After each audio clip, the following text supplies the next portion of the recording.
De prensa diaria sobre la situación de la pandemia por el nuevo coronavirus SARS-CoV-2 que causa la enfermedad COVID. Hoy vamos a abordar un tema de extraordinaria importancia y por eso tenemos una invitada muy especial, que es Mónica Macís, es la presidenta del Consejo Nacional para Prevenir y Eliminar la Discriminación, CONAPRED, y nos va a hablar de, en este tipo de fenómenos sociales, tanto la epidemia misma como este fenómeno social agregado que son las medidas de mitigación para el control de la epidemia, que nos llevan a cambiar totalmente nuestros hábitos de vida en lo individual, en lo familiar, en la comunidad y en toda la sociedad. Y como hemos comentado en ocasiones recientes, esto complica en cierta manera la manera en que actuamos porque no estamos acostumbrados obviamente a estas situaciones tan únicas, y la preocupación es que esto puede derivar en actitudes negativas hacia los otros, actitudes que se manifiesten en estigma, en discriminación, en rechazo, en aversión, y que sean muy negativos, y hay que estar presentes con esta idea para poderla atender y canalizar oportunamente. Muchas gracias, Mónica, bienvenida. Muchas gracias por la invitación. Desde luego nos acompaña, como es costumbre, el doctor José Luis Salomía, director general de Epidemiología, y entonces empezaríamos con el informe técnico y después le daríamos la palabra a la presidenta de CONAPRED y yo comentaría un elemento final de viernes antes de pasar a la sección de preguntas y respuestas. Doctor Salomía. Muchas gracias, señor subsecretario. Con su permiso. Buenas tardes a todas y todos.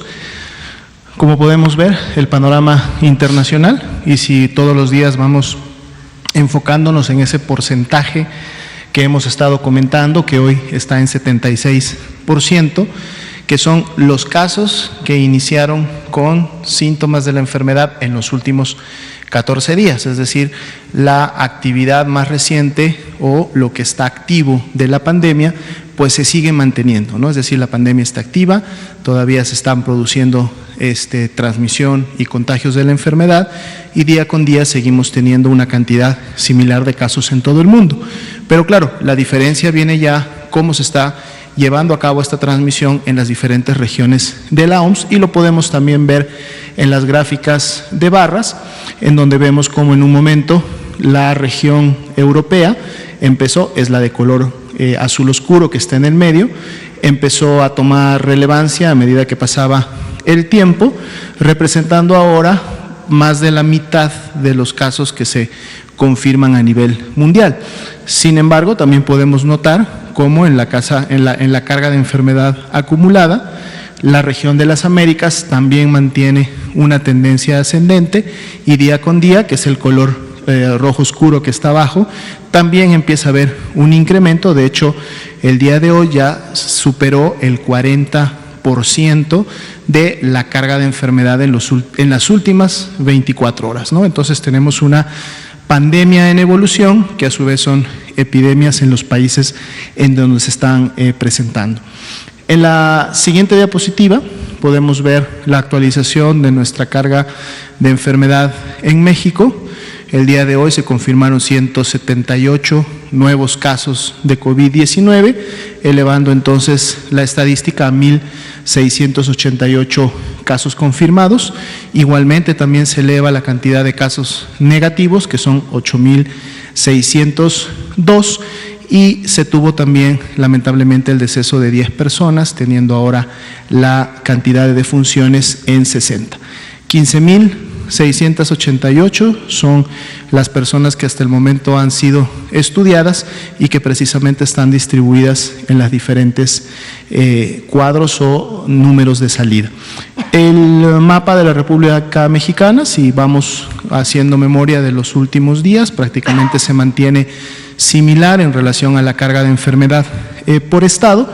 Sin embargo, en la siguiente diapositiva podemos ver un poco mejor cómo se marcan estas diferencias de lo que es la carga de enfermedad como tal resaltando lógicamente la Ciudad de México, pero recordando también que precisamente en los no solo estados, sino localidades, alcaldías, ciudades, en donde tengamos una mayor carga poblacional, es decir, concentración de personas, es donde vamos también a estar esperando que tengamos más número de casos. Pero si vemos contrastada, ya lo decíamos, esta carga poblacional, que sería la siguiente diapositiva, es decir, si sacamos una tasa de incidencia por cada 100,000 habitantes, pues entonces tenemos una distribución que nos permite ahora sí hacer una comparación de, en su momento, esta carga o cómo se está presentando la epidemia en los diferentes estados de la República. Y si bien es cierto, Ciudad de México continuaría en un momento con esta mayor carga, ya la diferencia por tasa de incidencia acumulada varía en los diferentes estados, como ustedes lo pueden ver. En la siguiente diapositiva veremos la distribución por edad. También, como pueden ver, se ha mantenido prácticamente en una tendencia similar, en donde la mayor cantidad de casos son nuestros adultos jóvenes. También hay una afectación importante en los mayores de 65 años y se mantiene un predominio del 58% en hombres. En la siguiente diapositiva vemos esta misma distribución por grupo de edad, pero reflejada en relación a la proporción de personas que han tenido que ser hospitalizadas, es decir, que desarrollaron una enfermedad ya no leve, sino que en su momento presentó algún signo de alarma, por lo tanto tuvo que ser ingresada a un segundo nivel de atención. Y vemos cómo el color amarillo, que es el que representa a las personas que tuvieron esta condición, es decir, que tuvieron que ser hospitalizadas, día con día va incrementándose en función también del incremento de la edad en años de la persona, teniendo inclusive un incremento importante o bastante mucho más evidente en aquellos que son mayores de 65 años. La siguiente, por favor. Aquí vemos ahora el análisis de las 60 lamentables defunciones que han ocurrido, a comparación de la distribución por grupo de edad que veíamos en los casos confirmados. Aquí sí las defunciones es más evidente aún de que se concentran en grupos de edad más avanzados.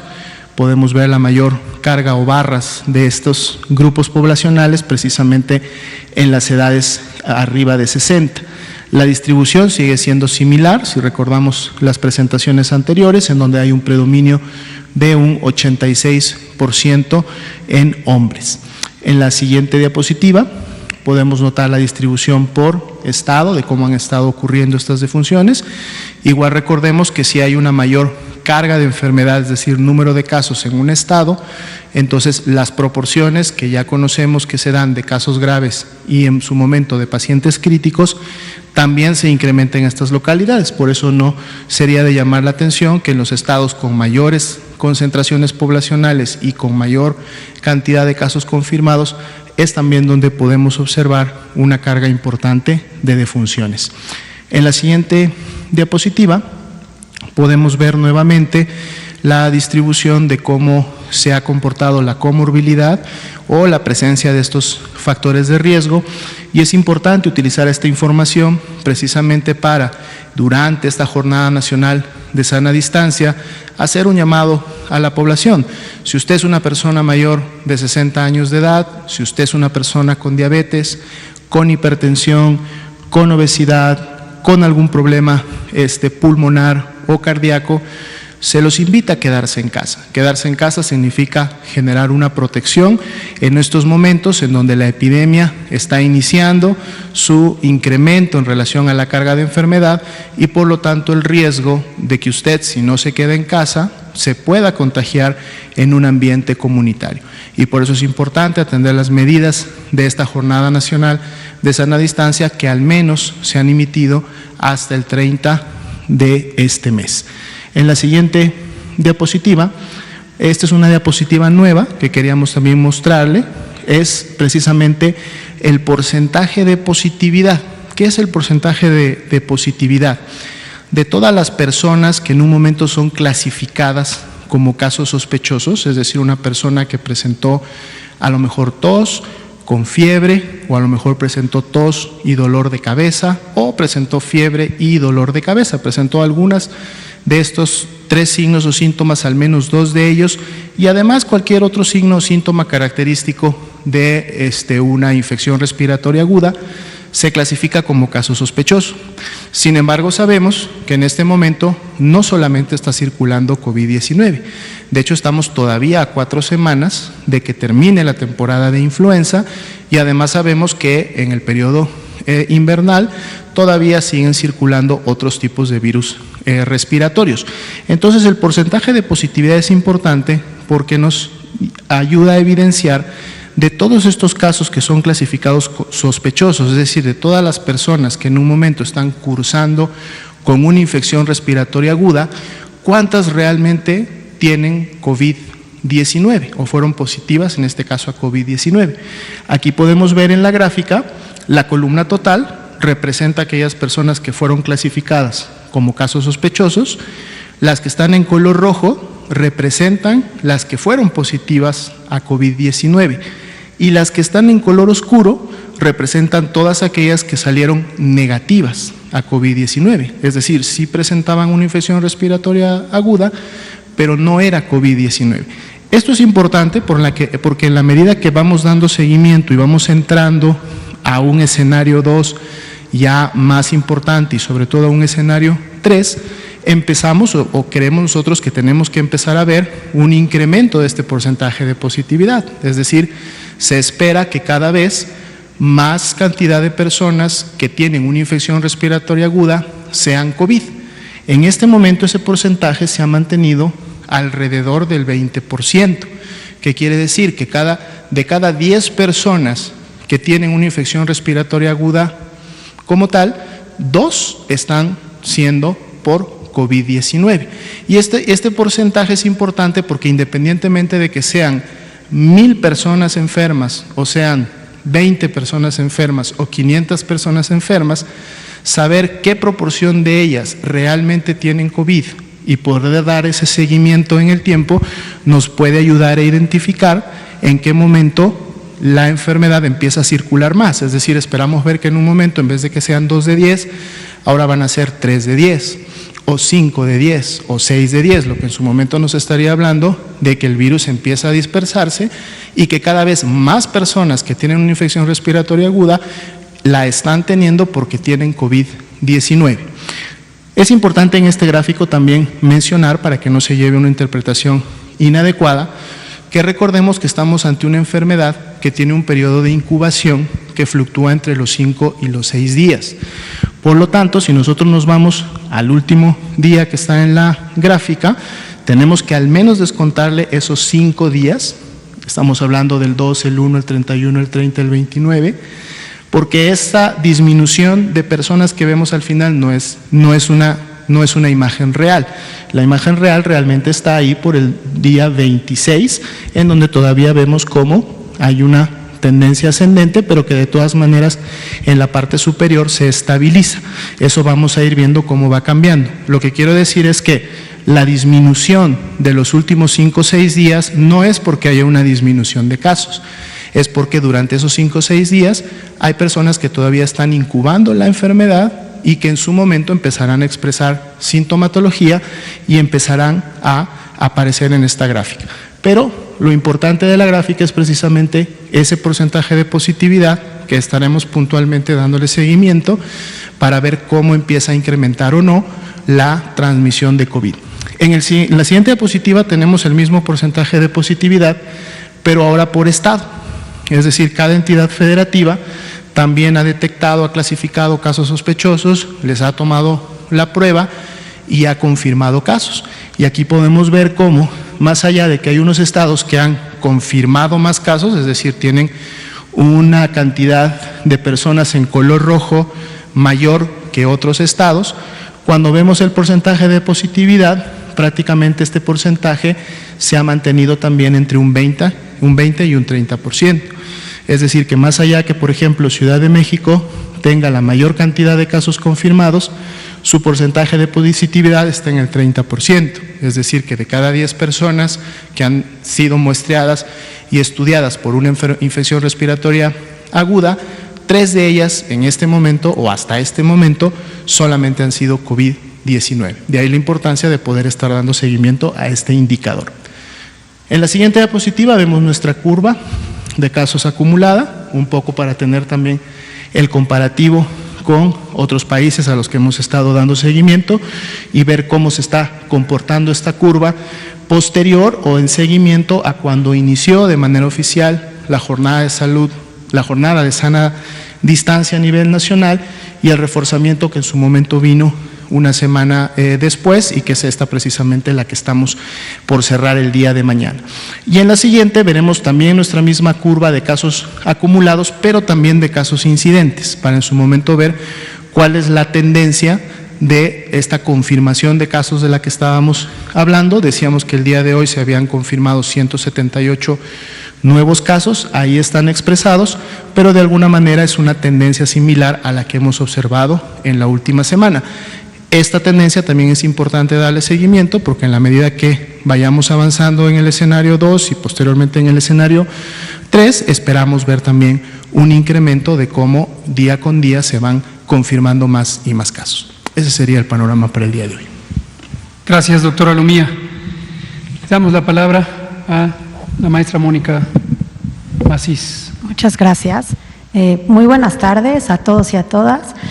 Quiero agradecer al doctor Hugo López-Gatell por la invitación y por el espacio este día de hoy para poder hablar sobre la prevención de la discriminación en este contexto de COVID-19.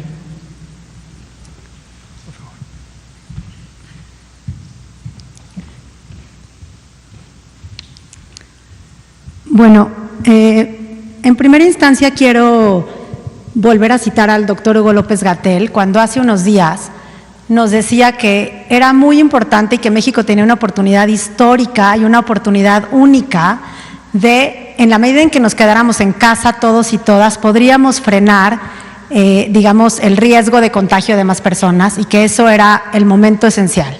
Entonces también nosotros desde CONAPRED queremos hacer un llamado a la ciudadanía y también decirles que es una oportunidad histórica ahorita, así como quedarse en casa, para poder tener el paso de una contingencia de este tipo y de una situación como la que está viviendo nuestro país, que sea de forma empática, que sea de forma solidaria, que sea de forma recíproca y cuidadosa. Ese es el mensaje que desde CONAPRED queremos mandar a la ciudadanía. ¿Y por qué? ¿Por qué lo digo? Porque hemos tenido algunos eventos y quejas concretas en CONAPRED que están vinculadas con hechos de rechazo, de violencia y de discriminación. Voy a hablar particularmente de 4 de ellos. Las primeras tienen que ver con personas que han sido diagnosticadas con COVID y que han sido limitadas en sus derechos, por ejemplo, en términos de la negación del acceso al trabajo, digamos, amenazas de que los y las van a despedir. También incluso negación al acceso a los derechos a la salud, digamos, de que no, en este hospital no se te va a atender. Ese es el tipo de información que nosotros tenemos en nuestras quejas. También, como ustedes han visto, personas que en sus propias casas, en sus propios espacios de condominios y de residencias, la propia administración les ha restringido que entren personas a entregarles los víveres o que otras personas los visiten. Y digamos, como bastantes restricciones, por ejemplo, algunos servicios de atención pública como refugios también. Entonces, ahí tenemos como un foco muy rojo de personas que están infectadas y que están viendo restringidos sus derechos.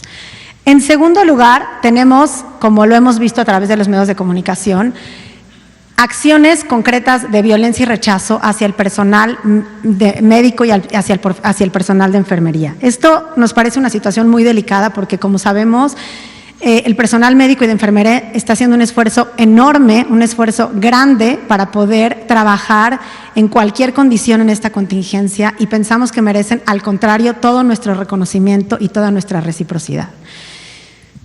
En tercer lugar, tenemos quejas concretas por parte de grupos de la diversidad sexual que se han visto afectados en sus derechos porque algunos líderes religiosos han interpretado que el origen del COVID está en la homosexualidad. También han hecho referencia que tiene que ver con el feminismo o que tiene que ver con la decisión de las mujeres sobre su propio cuerpo.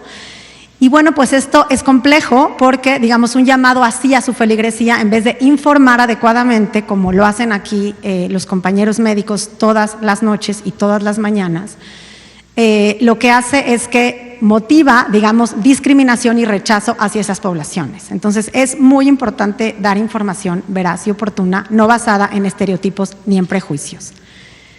Y por último, tenemos también algunas muestras de racismo y xenofobia contra personas extranjeras y contra personas que tienen rasgos físicos que podríamos llamar de Asia Oriental o de forma muy estigmatizante chinos, chinas, que tenemos información, lo hemos documentado en nuestras redes sociales, que se han visto absolutamente rechazados en sus derechos y que, digamos, tienen miedo incluso de salir a las calles porque las personas estereotípicamente pensamos que son objeto de contagio. Estas personas son mexicanas, viven en México, han nacido en México y probablemente en la mayoría de los casos nunca han estado en China como para ser objeto de contagio, lo que, digamos, nos muestra que en realidad la información que tienen o que tenemos y reproducimos está basada en prejuicios. ¿Qué llamado a la acción hace CONAPRED?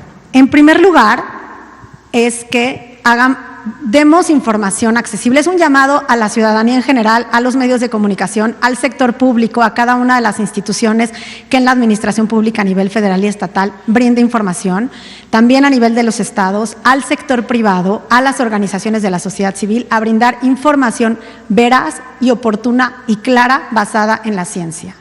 En segundo lugar, muy importante que esta información sea accesible de manera universal, es decir, que contemple a las personas con diversas discapacidades, discapacidad auditiva, discapacidad visual, discapacidad intelectual. ¿Por qué? Porque la información que nos están brindando todos los días con respecto a esta contingencia es vital, digamos, es de vida, y entonces resulta muy importante que todas las personas la podamos comprender de forma sencilla y clara y de acuerdo, digamos, a nuestras propias capacidades. Por otro lado, es muy importante también que esta información tenga pertinencia cultural, es decir, pueda ser accesible a los pueblos y a las comunidades indígenas en sus propias formas y en lenguas indígenas. Muchas instituciones del Estado mexicano hemos estado haciendo esfuerzos, el Instituto Nacional de Pueblos Indígenas, el Instituto Nacional de Lenguas Indígenas, para poder hacer las traducciones a las lenguas indígenas y que se pueda difundir vía el perifoneo y algunas otras en las comunidades, y también con el tema de la discapacidad. Nos falta tanto a la Administración Pública Federal como a los medios privados también para poder hacer accesible, mucho más accesible esta información para todas las personas. Como decía, y como lo decía el doctor Hugo López-Gatell, estamos a tiempo, es momento de hacerlo ahora y por eso les pido que recurran a CONAPRED. CONAPRED tiene la especialización y además tiene una red enorme de organizaciones de la sociedad civil que pueden ayudar y que pueden proporcionar y brindar este tipo de servicios.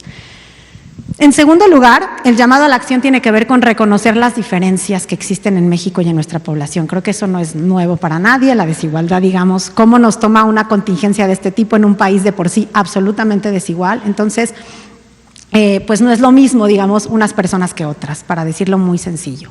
De acuerdo con datos, en México, solamente 4 de cada 10 personas, más bien 6 de cada 10 personas tienen seguros, digamos, prestaciones y tienen también un contrato formal. Es decir, 4 de cada 10 personas no tienen un sueldo fijo y no tienen prestaciones médicas, lo cual les hace mucho más difícil, digamos, cumplir la instrucción de quedarse en casa. Por eso es muy importante, y también desde CONAPRED hemos estado hablando con las instituciones como la Secretaría de Economía y otras, que las medidas de mitigación para estas poblaciones que están en mayor desventaja social sean enfocadas, digamos, a sus necesidades muy particulares. Mención especial tienen desde la agenda de CONAPRED, por supuesto, las trabajadoras del hogar, que como ustedes saben son un grupo tradicionalmente en desventaja y discriminado. Y el llamado muy concreto que hemos hecho desde CONAPRED a las y los empleadores es que se cubra el sueldo total de las empleadoras, de las trabajadoras del hogar en esta etapa de contingencia. Es decir, si las trabajadoras por alguna condición de salud ya no están trabajando en las casas o por las mismas digamos, recomendaciones que ha hecho la Secretaría de Salud de ya no transportarse en medios masivos de transporte, que es mayoritariamente lo que usan las trabajadoras del hogar. Entonces, que se queden en sus casas, que se cuiden a sus familias y por el otro lado, las empleadoras y los empleadores puedan erogar de forma puntual su salario íntegro. Sabemos también que hay otras poblaciones en mucha desventaja que requieren apoyos muy concretos.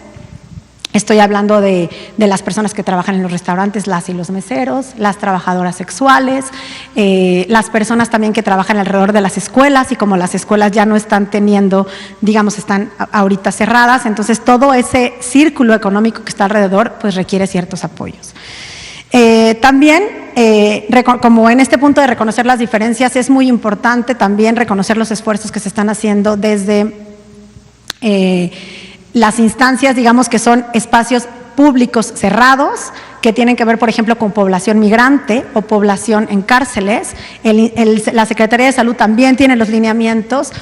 Estamos reconociendo, digamos, lo que han hecho las instituciones para poder mitigar el riesgo de contagio en esos espacios. En el caso de las personas migrantes, las estaciones migratorias. En el caso de las personas que están recluidas en las cárceles de forma justa o injusta, pues también que se puedan aplicar estas medidas con los mejores estándares, informando a las personas sobre la condición, porque si nosotros acá afuera, pues en algunos casos se muestran algunas personas desesperadas, imagínense las personas que están adentro. Entonces, reforzar los esfuerzos para informar en el caso de las estaciones migratorias, en el lenguaje de las personas que están ahí, puntualmente y, por supuesto, en pleno respeto a los derechos humanos. Y bueno, pues finalmente, lo que ya decíamos desde el principio, ¿cómo logramos que cada una de las personas, a pesar del miedo y la incertidumbre, podemos ser empáticas con las otras personas y podamos ser creativos en términos de la solidaridad? México es un país que tradicionalmente ha podido salir adelante de forma unida, lo ha dicho muchas veces el presidente, con solidaridad, y creemos que ese es el camino el día de hoy. Ahora, ¿qué ofrece CONAPRED concretamente y qué estamos haciendo para atender este tipo de casos? CONAPRED tiene un sistema de quejas, que es un sistema de quejas efectivo. Basta con que una persona llame a este teléfono 55 52 62 14 90. Si está en una entidad federativa que no es la Ciudad de México, es 800 543 0033, o escriba un correo electrónico a quejas@conapred.org.mx si considera que algunas de sus derechos se han visto vulnerados por cualquier condición de la que he hablado: condición de salud, profesión, orientación sexual, condición de embarazo, por cualquier, digamos, esas categorías que son prohibidas de discriminar en la Constitución, en el artículo 1, y que son amplias y grandes. CONAPRED lo que hace es que atiende los casos. En muchos casos lo resolvemos de inmediato porque tenemos, digamos, como una red bastante aceitada, por decirlo así, en términos de decir, esto está pasando, esto es una violación de derechos, hay que pararlo ahí. Y en otros casos, digamos, vamos a las medidas de conciliación, y en algunos otros casos vamos a la investigación, donde puede haber cuestiones de sanción, como pueden ser disculpas públicas, medidas de reparación, incluso indemnizaciones económicas. CONAPRED es una institución que ha sido exitosa en muchos de los casos que defiende, y por eso hacemos un llamado a la ciudadanía a que ejerce este derecho. Para eso está CONAPRED, es una institución para el servicio de la ciudadanía, y en estos momentos es importante que la tengan presente como un recurso para defender sus derechos si es que se ven vulnerados. Por otro lado, quiero hacer mención sobre este esfuerzo interinstitucional que hemos hecho muchas instituciones para que el 911, que es la línea de emergencia, pueda conectar a las personas que en esta etapa de confinamiento puedan estar viviendo algún tipo de depresión, ansiedad, molestia, incertidumbre, digamos, que incluso pueda derivar en algún tipo de pleito, violencia contra las niñas, los niños, las y los adolescentes, las mujeres, las personas adultas mayores. Quien esté siendo víctima de este tipo de situación, o quien se sienta que puede ser victimario de este tipo de situación, les pedimos que llamen al 911. 911 ahora está vinculada con una red de varias instituciones donde concentramos en un solo mapa todos los servicios de atención que brinda el Estado mexicano a nivel federal y a nivel estatal, y que pueden brindar contención psicológica, contención emocional y ayuda legal. Es muy importante hacer un uso muy responsable del 911, pero también en todos los casos que se requieran hacer uso de eso, que también es un derecho de la ciudadanía y ahí está concentrado. Y bueno, finalmente, decir que estas imágenes son imágenes de una colección que tiene CONAPRED que se llama Quipatla, que son unos cuentos para niños y niñas, pero son unos cuentos que también son para adultos porque son realmente hermosos, donde nos muestra como las diferentes escenarios a los que se enfrentan las personas dependiendo de sus diferentes condiciones. Entonces, hay una niña indígena, un chico con discapacidad, una mujer mayor que no tiene acceso al trabajo, un chico que es una persona refugiada y bueno, ahí la diversidad de personas. Y nosotros lo que queremos mostrar con esta imagen es que la sana distancia es mucho más sana si consideramos la diversidad y la diferencia que existe en nuestro país. Y ya por último decir que así como también el doctor Hugo López-Gatell ha dicho que lo que tenemos que hacer es quedarnos en casa para poder aplanar la curva, también lo que yo quiero decir es que tenemos que ser solidarios y solidarias para poder aplanar la curva de la discriminación. Muchas gracias. Muchas gracias, maestra Mónica Asís. Ahorita pasamos a preguntas y respuestas. Quisiera solamente, considerando que hoy es viernes, retomar un poco la perspectiva de la semana. Las medidas de mitigación empezaron el 23 de marzo con la Jornada Nacional de Sana Distancia y posteriormente el día 30, una semana después, se ampliaron para tener otra serie de restricciones para que sea más efectiva.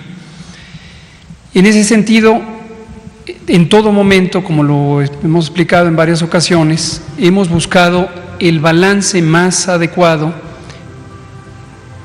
entre la necesidad de restringir, de limitar el movimiento y la congregación de las personas, pero conscientes de que esto puede afectar importantemente a la sociedad. Cuando hablamos del tema económico, como ha ocurrido en todo el mundo, estamos identificando un problema que puede implicar que la economía del país tenga importantes afectaciones. Pero también, y esto se relaciona directamente con lo que hoy nos expuso la presidenta de CONAPRED, no todo mundo sufre los mismos impactos con la misma intensidad. Y en México tenemos, muy desafortunadamente, ya por muchas décadas, una polarización social que tiene que ver con la concentración de la riqueza, con la concentración de el acceso a los servicios que garantizan los derechos, y una porción muy grande, la mitad de la población en México, vive en condiciones económicas de pobreza, lo que lleva a carencia también en otros aspectos de la vida social. Como lo ha señalado el presidente, esto se manifiesta de manera muy directa en las personas que viven al día, que no tienen una capacidad de ahorro y que obviamente pueden tener un mayor impacto con este tipo de medidas. Es por esto que fuimos muy cuidadosos en identificar el momento de oportunidad para lograr el máximo impacto de salud y a la vez reducir al máximo estas afectaciones sociales. Nos faltan todavía muchas semanas de esta medida y desde luego de la epidemia, pero consideramos que el haber tomado estas medidas ahora, en su momento, resultará no solamente en una disminución del problema de salud, que se va a manifestar por una velocidad más lenta de los contagios, menos casos graves y también menos defunciones, sino que además ayudará a que los impactos negativos sobre la economía y la sociedad sean menores. Y lo que hemos hecho es este llamado a, en este momento, todos tenemos que unir fuerzas para que todas y todos seamos una sola nación que logre el propósito superior, que es proteger a todas y todos los que vivimos en el país y con ello a la nación. Esta reflexión la hago hoy por varias razones. Primera, para hacer un recuento de los últimos 15 días. Tenemos el cierre de escuelas, tenemos el cierre o suspensión temporal de las actividades laborales en todos los sectores, el público, el privado, el social. Tenemos la restricción de no congregarnos en espacios de concentración masiva, tanto públicos como privados o sociales, y tenemos también medidas específicas de protección para las personas que son, desde el punto de vista del riesgo de la enfermedad, más vulnerables. Y estas son las personas adultas mayores, las mujeres embarazadas, las personas que padecen ciertas enfermedades crónicas que hemos mencionado. Para lograr el éxito en la mitigación de la epidemia, tenemos que tener conciencia clara de lo que estamos haciendo todas y todos juntos, porque esto no es una acción de gobierno, esta es una acción que le corresponde al gobierno orientar, regular con una base científica en las mejores condiciones de aplicación, pero la ejecución depende de todas y todos ustedes. Cada una de las personas que viven en el país, ustedes, nosotros, somos un solo nosotros que hoy está congregado en torno a este propósito común. Y este propósito común es reducir los impactos de la más grave epidemia en los últimos 100 años. Y esto exige compromiso, exige conciencia, exige sacrificar necesidades que hemos considerado valiosas en lo individual, en lo social y dependiendo de qué lugar ocupamos en la sociedad. Pero hoy estamos renunciando a resolver esas necesidades por un bien superior y solamente unidas lo vamos a lograr. Hoy quiero expresar un agradecimiento a nombre del gobierno, los que estamos operando la respuesta a esta epidemia, para todas aquellas personas, organizaciones, instituciones de los sectores público, social y privado que ya han estado muy comprometidas y comprometidos. En el sector gobierno hemos tomado desde el inicio la decisión y la disposición de dar el ejemplo cerrando oficinas públicas, pero garantizando que el gobierno siga siendo efectivo para resolver las necesidades de la ciudadanía.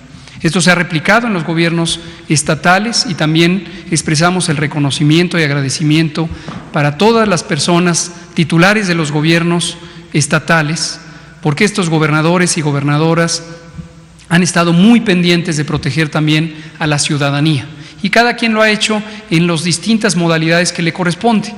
No olvidemos que los gobiernos estatales son una autoridad sanitaria. La autoridad sanitaria no es solamente la Secretaría de Salud Federal. Los gobiernos estatales tienen una responsabilidad específica en que estas medidas de carácter general se apliquen en el nivel estatal.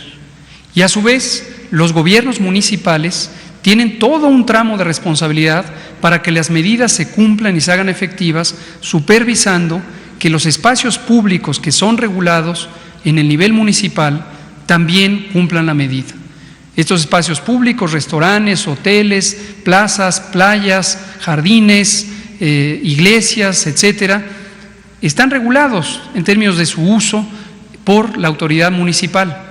Entonces, es toda una cadena de responsabilidad en la parte gubernamental. En la parte social notamos que hay un gran compromiso, diversas organizaciones se sumaron desde el inicio, aún antes de estas medidas que fueran formalmente establecidas, y lo han hecho con gran vigor. En el sector privado también el agradecimiento porque hay empresas que saben que van a tener afectaciones económicas importantes y han decidido renunciar a esa riqueza, pero manteniendo el bienestar de los trabajadores y trabajadoras, asegurándoles el salario completo de todo el mes y no poniendo en riesgo la relación de contratación de las personas trabajadoras. Todavía falta, todavía hay sectores o subsectores de la rama privada que están más atentos a el tema de la estabilidad económica de sus empresas que a esta medida de carácter colectivo. Y quisiera finalmente señalar que es claro que nadie está exento del riesgo. En una situación como esta, es como ir en un barco en alta mar. No nos podemos dar el lujo de la discordia. No nos podemos dar el lujo de creer que podemos salvarnos en lo individual. Tal como decía Mónica Macís, esto es un acto solidario. Solamente con la suma de esfuerzos se puede lograr. Cada persona en lo individual contribuye muy poquito a reducir la transmisión. Pero el propósito no es que se defienda del riesgo de contagio en lo individual. El propósito es que si esa persona la multiplicamos por millones, por 127 millones de mexicanas y mexicanos, hacemos un todo que es extremadamente vigoroso. Usted que está en casa y que ya lleva 1 o 2 semanas desde que sus hijos no van a la escuela, está viviendo momentos de estrés. Está cansada, está cansado, no puede resolver asuntos pendientes del trabajo, tiene que sortear necesidades, tiene que estar al pendiente de los hijos que en otros momentos estarían en la escuela a buen resguardo. Y es un sacrificio también personal. Entendemos eso y agradecemos, por lo tanto, el empeño que tiene usted en defender no solo a su familia de un fenómeno como este, de una infección, sino contribuir al bienestar de todas y todos los demás. Y en ese sentido también quisiera terminar haciendo un llamado a la paciencia. Definitivamente esto requiere paciencia, requiere voltear a ver al interior de lo mejor que tenemos todas y todos, porque esa actitud positiva, compasiva, solidaria, es la que nos va a mantener unidos hoy y unidos mañana. Y solo así podemos tener una sociedad que saque el mayor provecho de uno de los mayores retos de la historia reciente. Vamos a abrir a preguntas y respuestas. Vamos a empezar hoy por atrás. Héctor, sí, ya habíamos dicho que empezábamos de atrás para adelante. Gracias, doctor. Yo le tengo 3 preguntas. Héctor Herrera, de Grupo Fórmula y columnista del diario 24 Horas. La primera es sobre esto, sobre la mascarilla. Parece ser que al interior de la Organización Mundial de la Salud ya hay una discusión sobre la utilización de la mascarilla. Mientras que Asia dice, China, Japón, Corea del Sur aseguran que esto ha sido un factor central para reducir la pandemia, en Occidente parece que no nos ponemos de acuerdo. ¿Qué hay sobre esto, doctor? La segunda, ¿cuándo podremos tener una vacuna, un tratamiento? Y se está hablando en estos días de un tratamiento basado en plasma derivado de pacientes recuperados. ¿Esto es cierto o es falso, doctor? Y la última, que tiene que ver con la verdad o la falsedad de la información. Precisamente la Organización Mundial de la Salud no lo acaba de acuñar en 2019, un término que es la infodemia y que tiene que ver precisamente con la desinformación en torno a esta epidemia del COVID-19.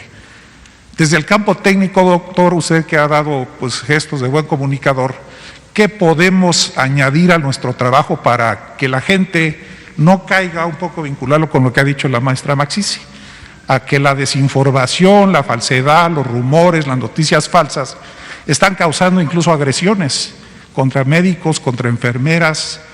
Entonces, y esto es ignorancia al final, o miedo, no sé. Entonces son esas 3. Gracias, doctor. Muchas gracias.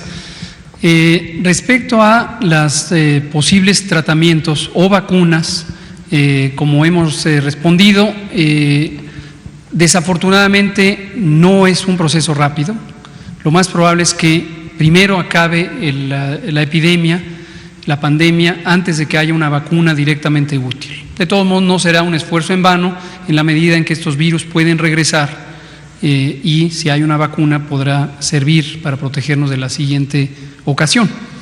Respecto a este tratamiento específico que habla de utilizar el plasma de personas que ya se han recuperado, con la esperanza de retomar del plasma, el plasma es el componente líquido de la sangre con ciertas proteínas, esto nos permitiría eventualmente proteger a personas que pudieran estar susceptibles.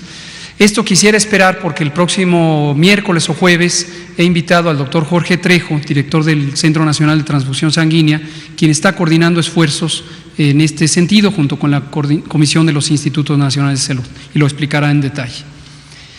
Respecto a la mascarilla, y lo voy a relacionar precisamente con la infodemia, es común que surgen de repente oleadas informativas que muy posiblemente en el ánimo de la esperanza de encontrar una alternativa, una solución, una respuesta a la necesidad, se vuelven muy populares. Esto pasó con el tema de que si Corea había hecho muchas pruebas y por eso tuvo un mejor control. Ahora viró al tema de las mascarillas, empezó con un video de que en la República Checa habían hecho esto y por eso resultó. Pero la popularidad de esta información no necesariamente corresponde con la solidez científica de la evidencia. Entonces, efectivamente hay una observación un tanto circunstancial, a pesar de que es masiva, de que 3 países asiáticos utilizaron más ampliamente las mascarillas. No fue como una indicación del gobierno en esta ocasión, sino se ha incorporado más a las costumbres de la región, y se contrasta con los países europeos o los países en América que no las han usado y por lo tanto se intenta hacer esta relación entre mascarillas y mejor control. Pero es una observación, no es una evidencia científica clara. Suena lógico, es decir, tiene cierta congruencia con la evidencia científica en el sentido de que si masivamente se usaran mascarillas, las personas que empiezan con síntomas tendrían una protección antes de contagiar. Recordamos aquí que la protección es que la persona con infección no contagie a los demás. No sirven las mascarillas para protegerse si soy susceptible y quiero tener una defensa contra que me caigan las partículas contagiantes de secreciones respiratorias. Eso sí está claro, porque el virus entra también por los ojos, o si tengo la mascarilla y me estoy tocando la cara porque ya me dio calor o me da comezón, entonces me estoy también llevando con las manos la posibilidad de infectar. Estados Unidos en las últimas horas, el Centro de Control de Enfermedades recomendó el uso masivo de mascarillas, pero no debemos confundirlo con una recomendación totalmente fundamentada en ciencia. Lo resumo, ante la ausencia de otras alternativas, siempre existe la idea de usémosla. Y el llamado es, en este momento, varios grupos sociales han estado promoviendo la fabricación de mascarillas. Lo que no tendría sentido es que las mascarillas quirúrgicas, que son las que se fabrican con ciertos estándares industriales, y mucho menos las rígidas, las N95, se desperdiciaran utilizándolas como un mecanismo de protección que todavía no tiene una fuerte evidencia científica. Pero sí, si está la ciudadanía en posibilidades de fabricar sus propias mascarillas, de hecho así lo formuló como recomendación los Centros de Control de Enfermedades de Estados Unidos, puede ser un elemento, llamémosle, auxiliar de la prevención. Ahora, déjeme terminar con lo de la infodemia, porque se relaciona también con lo que decía la maestra Macís, efectivamente. El odio y con ello la fobia y la discriminación y el estigma están cimentados en una combinación muy tóxica de ignorancia y miedo. Ignorancia y miedo. Entonces, efectivamente, estas dos pulsiones humanas, o vivencias humanas, experiencias humanas, pueden llevarnos a confundir y a ver al otro como extraño y querer encerrarnos en nosotros mismos rechazando lo demás. Eso es muy inadecuado, como he explicado. El control de una epidemia requiere la solidaridad, la conjunción humana. Hay que estar al pendiente porque todos recibimos noticias hoy día por las redes sociales y demás medios electrónicos, y no caer en la trampa de creer a la primera si no hay una verificación por otras fuentes que lo que se ve ahí es real. Hay muchísimas maneras de manipular tanto la información escrita como la información visual. Entonces, es útil hacer una reflexión diaria, de decir, a ver, ¿qué sé de esta epidemia? ¿Qué información tengo? ¿Qué información creíble? ¿Qué información viene de rumores? Y poder discriminar y decir, esto es útil, esto no, esto es creíble, y todos los días platicarlo con amigos, con familia, para tener los pies en la tierra y poder seguir actuando de esa manera. Vamos ahora, aquí enfrente, usted, adelante. Y luego de este lado, exacto. Doctor, ya está muy reciente. Ustedes, buenas tardes. Las dos compañeras de acá. Por favor. David Pérez de Tejada, de Informe 24 de Audiorama. Primero, que si nos pudiera explicar qué pasa con los pacientes que ya son como dados de alta, si llevan un seguimiento especial, tienen que tener ciertos cuidados o simplemente ya pueden salir a la calle, porque ha explicado también que cuando se infecta pues se vuelve inmune. ¿Qué pasa con ellos? También sobre estos filtros que estamos teniendo los periodistas cuando venimos a las conferencias mañaneras, a esta, ¿qué pasa si se detecta a un compañero que está con síntomas? El gobierno se le apoya, le hacen un seguimiento pensando en que la mayoría de los compañeros periodistas no tenemos seguro. Hay un seguimiento con eso, y si se le ha planteado al presidente, en dado caso de que suba esta pandemia, poder realizar las conferencias mañaneras. Él mismo ha dicho que no quiere dejarlas porque pues es un medio para combatir las fake news, pero se pudiera hacer estas conferencias mañaneras, se lo han planteado al presidente. Y la última sobre la convocatoria que hicieron ayer, y nos decían que no había límite para estas personas. Quiero suponer que también implica contratar a jubilados en el sector salud, pero tendrán un rango de edad por lo aquello de que estén en el rango de personas con peligro de contagio. Esas serían las tres preguntas. Muchas gracias. Empiezo por la última. La convocatoria de médicos para el bienestar o personal médico para el bienestar, porque incluye también enfermeras, enfermeros y otro personal de salud, es amplia. Es amplia, hay mucho talento en México y hay talento en los recién graduados de la escuela de medicina o de la especialidad o de la escuela de enfermería, de la especialidad, y también en quienes son más veteranos, quienes tienen experiencia, ya se jubilaron, y todas y todos son muy bienvenidos a participar en la convocatoria y aprovechar ese talento. Efectivamente, en estas condiciones específicas donde el reto es atender la epidemia de un virus que afecta más a adultos mayores, las personas adultas mayores no son deseables que estén en el campo clínico directo atendiendo coronavirus, pero hemos pensado que se pueden incorporar, por ejemplo, reemplazando las labores de otros miembros del personal de salud, y que ese personal de salud ya contratado pueda liberarse para orientarse a las funciones del coronavirus.